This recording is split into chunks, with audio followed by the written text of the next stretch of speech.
Hello, folks. This is Kenny with Just the Right Angle coming at you live with a few updates on some very important events that are taking place the week. You can, of course, follow me at Just the Right Angle, where I do updates on issues that affect you.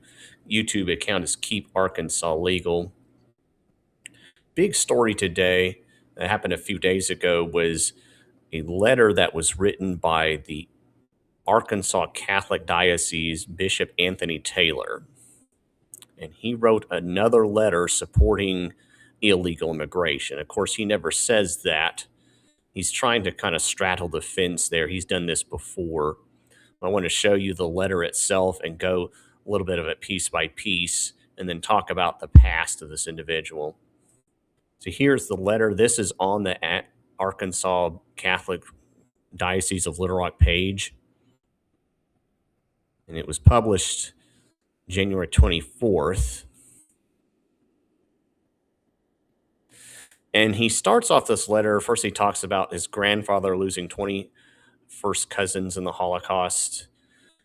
And then he makes this statement, lest anyone dismiss the remainder of my statement as hyperbolic, I want to be clear that the current times are not identical and Trump is no Hitler, but the moral decline of our country is real and we are doomed to repeat failures of the past if we are not willing to remember them and learn from them.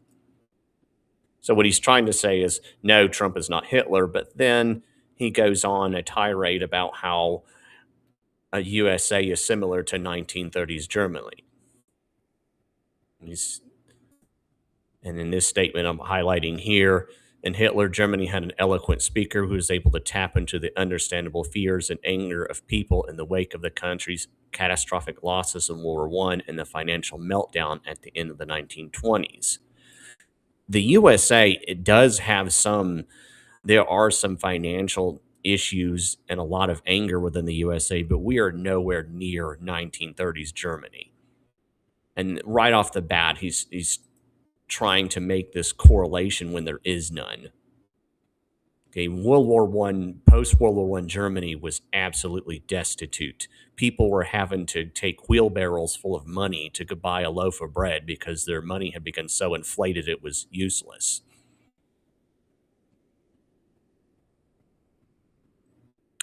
Also, Bishop Taylor leaves out the fact that among the many factions that were fighting for power in Germany was the communist. And by then they were having street fights. As a matter of fact, Hitler was actually put in jail for trying to violently overthrow the government, but then later released.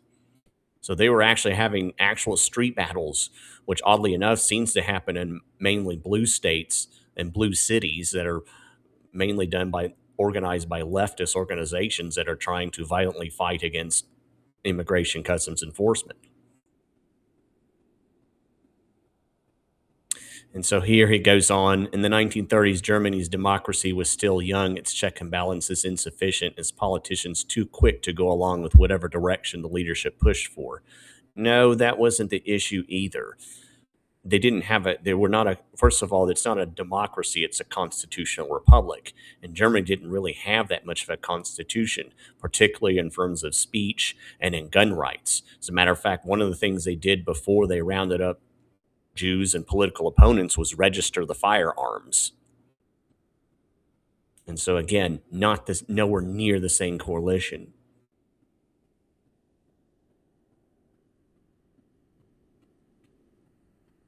And here he says those political opponents who did dare to oppose Hitler were silenced initially through intimidation and threats before being shipped off to various camps. One of the problems, again, was some of the opposition were just as bad as Hitler. They were, again, the communists were actually poised to take over Germany. And if they had, it would have been just as bad, if not worse. We've seen what happens when communists took over. Of course, they took over the USSR, and one of the greatest attacks against Christianity, one of the times when there were more Christian martyrs than any other time, was when the Bolsheviks under the USSR exterminated Christians throughout that Iron Curtain.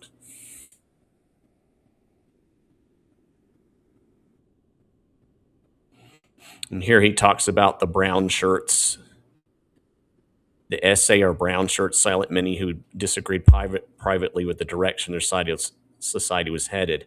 Actually, no, that's not true either. Most of the brown shirts did.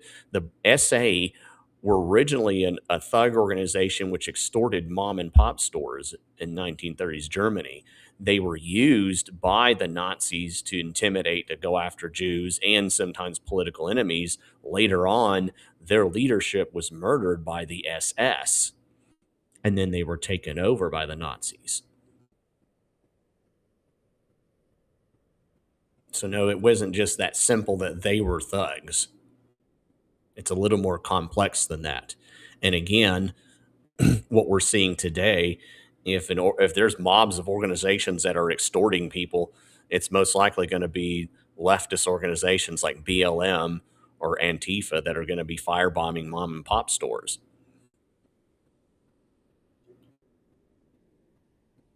Here we see another text. Hitler dismantled and weaponized the legal system and assumed dictatorial powers.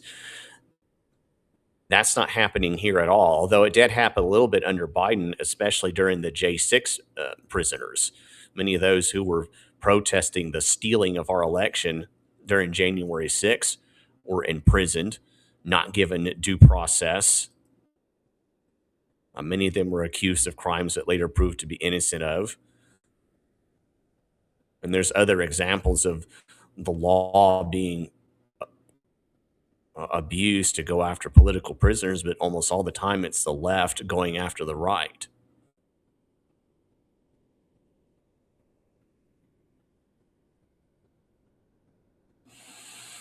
And then here, this interesting phrase: his policy of Germany overall had no respect for the sovereignty of other nations, no respect for their established border, and no respect for the will of the people who live in those countries, which, by the way, is the policy of many of these third world countries now, particularly Mexico.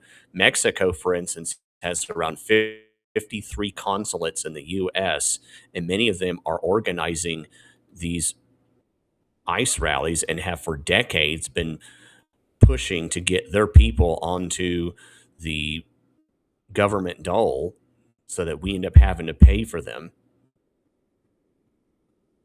They've been issuing various IDs in conjunction with city and county corrupt governments so that they can enter our country illegally. And so that's been the policy of a lot of countries, is to literally ship their people up to the USA. And of course, under Trump, it was slowed down a little bit. It was reduced. And then under Biden, and really the globalists who controlled Biden, it was ramped up. I remember when Biden, not long after Biden was put into office, they literally tore down some of the barriers that were separating the USA from Mexico. And they came in and started coming in, and then they changed a lot of the laws so that a lot of these people who were illegal were made legal. A lot of us saw that. And so we started seeing an increase in illegal alien crime. A lot of the increase in fentanyl and other drugs started coming across the border. We saw this. We went through this, and that's one of the reasons why Trump had a massive landslide when he ran for office earlier against Kamala Harris, is because we were seeing this.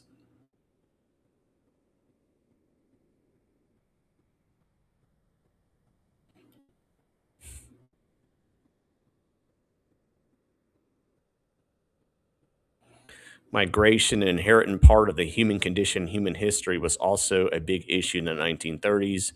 Nazi Germany was glad for minorities to leave, but because of the Great Depression, increasing tension around the globe, few would receive refugees. For instance, the German ocean liner MS St. Louis, carrying 937 Jewish refugees, was famously denied entry by Cuba, the United States, and Canada, and had to return to Europe. That's not completely entirely true regarding the U.S. That was done directly under FDR. That wasn't just all of America. In the case of the U.S., that was done in the president.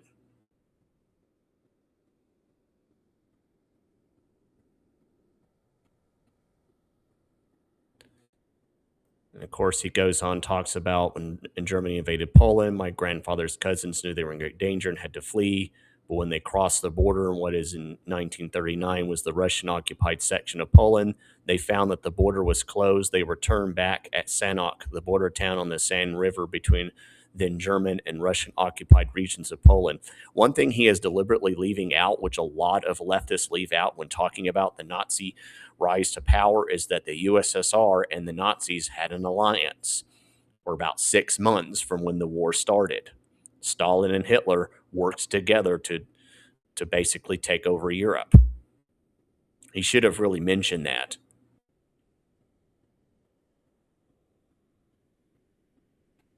And again, of course, he mentioned the fact that they were disarmed beforehand.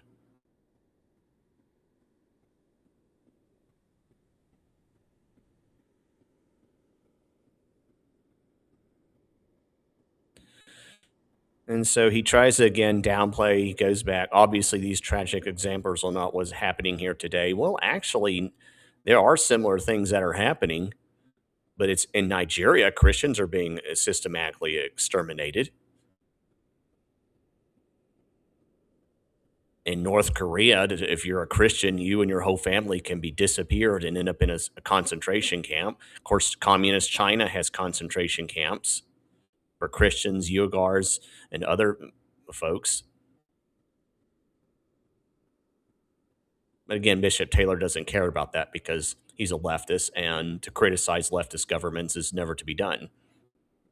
Well, here he brings up the mass deportation of Native Americans in the Trail of Tears, the forced migration of millions of West Africans in the transatlantic slave trade, and the indiscriminate imprisonment of Japanese Americans in internment camps during World War II, including 2 here in Arkansas. Yes, we did have Japanese internment camps here in Arkansas. By the way, most of that was done by Democrats.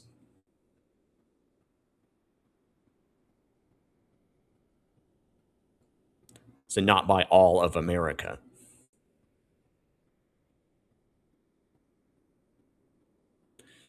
Now he reads in this part of the letter, today our borders remain largely closed for those who are in the greatest danger and must flee persecution or poverty. No, they need to reform their countries. What's happening is what's really happening is a lot of nations are reforming. They're demanding reform. We see it in Iran. If you type in Iranian protest, we saw it actually in Mexico, aforementioned, where a lot of the illegal immigration comes from. And I'm not going to play this video because this lady uses some language, but you can see here this lady is asking for Trump to come and help us come get Obrador, who, by the way, is the big globalist down there in Mexico. He's one of the richest men in the world. Come get Claudia Sheinbaum, who is the fake president of Mexico. Well, y'all know she's a cartel puppet. And we saw these protests in November. I'm here now on Twitter. But they're fighting to get their country back because they're tired of being told for decade after decade to go norte. They're sick and tired of it. Sheinbaum is a narco president, and a lot of the leaders there in Mexico are corrupt. They're cowards. They have been for decades. And here's the Mexican consulates in the United States, 53 consulates, and they are organizing some of these protests. And yes, there is one in Little Rock. Years ago, when Republican Governor Mike Huckabee first set this up, he actually violated several building codes in regards to setting up that consulate. And activists like myself and others in the group way back years ago in the group Keep Arkansas Legal tried to fight against having that consulate built.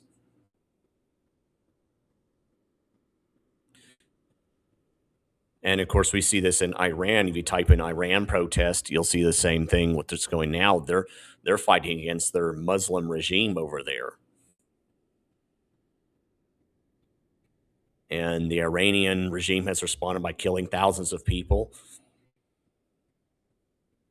more civilian deaths than the 2 years in Gaza, which, of course, the Gaza war was caused again by the so-called religion of peace. But again, Bishop Taylor doesn't care about any of that because being critical of America is more important than reforming corrupt regimes. And here he whines about the funding of USA aid. Here, I'll do a direct quote from him. I've just finished 2 terms on the board of directors of Catholic Relief Services, and so I have a clear understanding of the negative impact of the discontinuation of our government's funding for USA aid and other programs, which CRS administers through dioceses and local actors throughout the world. Do you have a clear understanding that there's been billions of dollars in fraud done with USA aid? No, he doesn't. He doesn't care.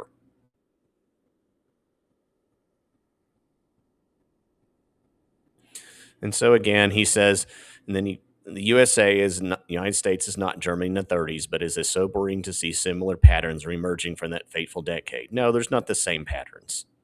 Not here.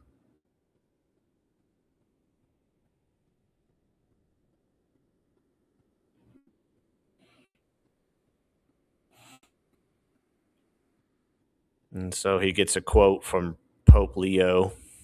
It's January 9th address.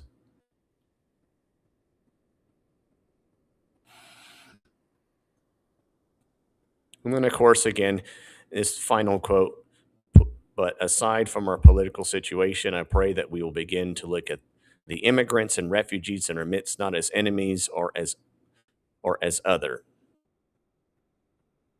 not as different in color or in accent. We don't care what color they are or their accent, not as dangers or risk. Some of them are dangers or risk, but as created the image and likeness of the same true God, as the stranger in our midst as Jesus. Peace be with you. No, they are not Jesus.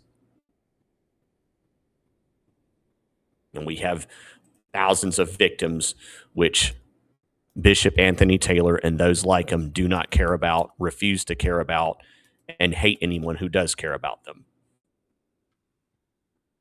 One of the famous examples, Laken Riley. And this is a tab, this is an example. Advocates for Illegal Crime has this. Laken Riley, Jocelyn Nungaray, Rachel Morin, Molly Tibbetts, Dakira Thompson, and many others. These are the people that died because of Bishop Anthony Taylor's false sense of compassion.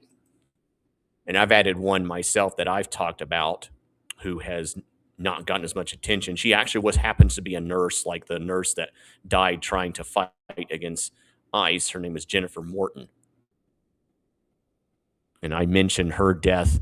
She was an Arkansas children's hospital worker who died because of an illegal alien from Honduras at a DUI. Should have never, again, another person who should have never been in this country. And that's one person, again, that the pro illegal immigration, anti ICE faction wants to pretend doesn't exist. And sadly, this isn't the first time that Bishop Anthony Taylor has been a supporter of illegal immigration. And this was written in November of 2008, I think not long after Obama was elected. Bishop Anthony Taylor released his first pastoral letter as Bishop of Little Rock. I was a stranger and you welcomed me. A pastoral letter on the human rights of immigrants, which he actually is actually illegal aliens, but he calls them all immigrants. And you can see this letter here. I'm not going to read the whole thing, but you can tell this kind of attitude these people have regarding this issue, which is basically anybody has a right to just go across the border, sign up for funds, commit multiple crimes, and if anybody gets harmed from that, we're just not supposed to care. That's all you need to really know the basic attitude from these people.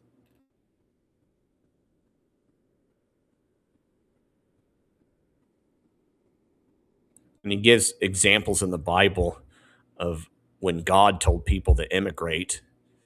But again, those people weren't violating any immigration laws. God called Abraham and Sarah to emigrate from their homeland, and led them on a journey that ended them settling as immigrants in Canaan. Well, the Canaanites welcomed them. Joseph was sold into slavery in Egypt and later made arrangements for the immigration of his entire extended family in a time of famine. That's because Joseph was made a ruler of Egypt. He was able to do that. God called Moses to lead the exodus of Hebrew slaves from Egypt. That's because they were being held as slaves, and there were 10 plagues that were put upon the corrupt and evil government of Egypt. So again, what this guy does is twist examples of immigration in the Bible and uses it to justify people who have violent criminal past, sometimes criminal records that are several pages long, being able to hop across the border or overstay their visa and harm other people. Now, years ago, not long after this, Hillary Clinton made a claim. She used the story of the Good Samaritan to support illegal migration. For those who don't know, of course, the story of the Good Samaritan, he finds there's a person that was beat up by thieves. He's left to die. I believe a priest and a rabbi pass him by, and then a Samaritan who normally is supposed to hate a Jewish person comes by, tends his wounds, takes him back to an inn, and pays for his lodging. Of course, again, the difference is the Good Samaritan used his own money. He didn't use someone else's. And he didn't endanger someone else in helping them. So I'll play a little bit of this video that I made years ago regarding this. It's a few seconds of it. Now I'll move on to another issue that I have to talk about. Let's see more of what the Bible says about helping the poor. But one of his disciples, Judas Iscariot, who was later to betray him, objected, "Why wasn't this perfume sold and the money given to the poor? It was worth a year's wages." He did not say this because he cared about the poor, but because he was a thief. As keeper of the money bag, he used to help himself to what was put into it. "Leave her alone," Jesus replied. "It was intended that she should save this perfume for the day of my burial. You will always have the poor among you, but you will not always have me." John 12:4-8. In the time of Jesus, just as today, there are many people who help the poor to benefit themselves and their agendas. We have seen this before from those who demand we pay more into corrupt welfare programs and anti-Christian schools that continue to fail. Many in the illegal alien agenda claim to help the poor so that they can advance the ideas of multiculturalism, Axland, socialist equality, and of course the children. So then, just like back then, and I was just years ahead of my time because now we see what's happening with the Somali daycare stuff. Again, a lot of people who claim to help the poor, especially the poor minorities, are just in it to steal money for themselves and advance a leftist agenda. So again, I don't know what the process is for removing a bishop, if it can be done by the members of the Catholic Church, but something does need to be done about this guy, because just like the globalists that infest the Republican Party, I've mentioned before, Chase Duggar, Chris Call, and others, this guy is the same type of wolf in sheep's clothing. He's there pretending to be something when he's actually just a leftist in disguise. And because of people like him, we have problems such as we have regarding all kinds of globalist pet projects that are going on. And one of them is data centers. I have talked about this at length and the fight against this. I was part of the effort to fight against the one in Valonia, where a group of people stopped that from being developed there, as well as in Harrison, Arkansas. Up north, a group of concerned citizens, along with Secure Arkansas, led an effort to fight against the construction of a data center in that location. There has been recently announced a $6 billion data center that's supposed to happen in Little Rock. I went over briefly some of the people that are in charge of that. One of them is a guy who does some kind of energy financing globalist group based in Peru. And all the details regarding that are hard to find because oftentimes these data centers just appear without any kind of dialogue of who actually is in charge of them, how much they're going to actually provide in terms of jobs, how much they're going to take in resources, what kind of tax rates are they getting. But you see these things crop up all over the United States, and oftentimes the local people are vehemently against them. So there is apparently a fight regarding a data center in Grant County. This is from their quorum courts dated January 29th. And this is by South Arkansas Reckoning. Susie Parker did this video. And this is a guy reading. He goes through a tirade of how he supports data centers and how people that are opposed to data centers are doing so because they're using innuendo and personal attacks. I'm going to play the last few seconds of him as he is going through this rant and then talk a little bit about what's going to happen in Grant County coming up. I think that any candidate that puts personal gain over public good should hold elected office. That's a fair question. You've accused all these people of being crooks. You want to bully this court into voting no on these data centers. And you've already bullied one justice, Mr. Wells over here, who already has come out against growth, jobs, and $330 million tax revenue before he's heard a single piece of solid information from the end user. Now we'll find out if these investigative reporters own it. Are really interested in the truth or just supporting one side of the story. You will see the truth.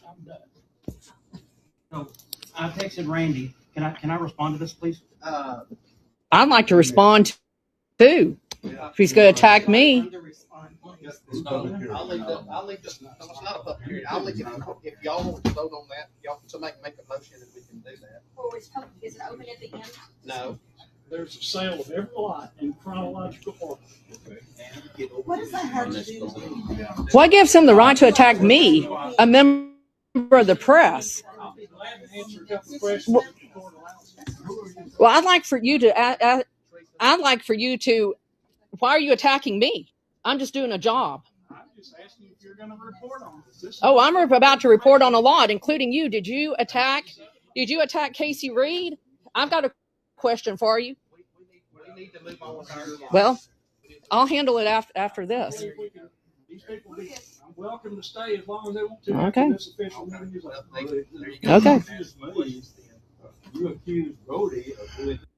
So I'll put a link to this video if you want to watch the whole thing.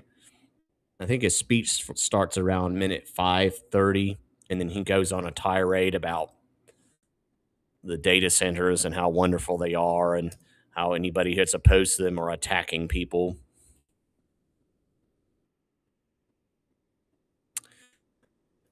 But that's Susie Parker from South Arkansas Reckoning.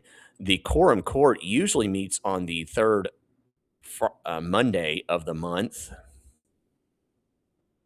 In the event that a holiday falls on that Monday, the meeting is held the following Monday at the same time and place. It is 6 p.m. at the Grant County Courthouse.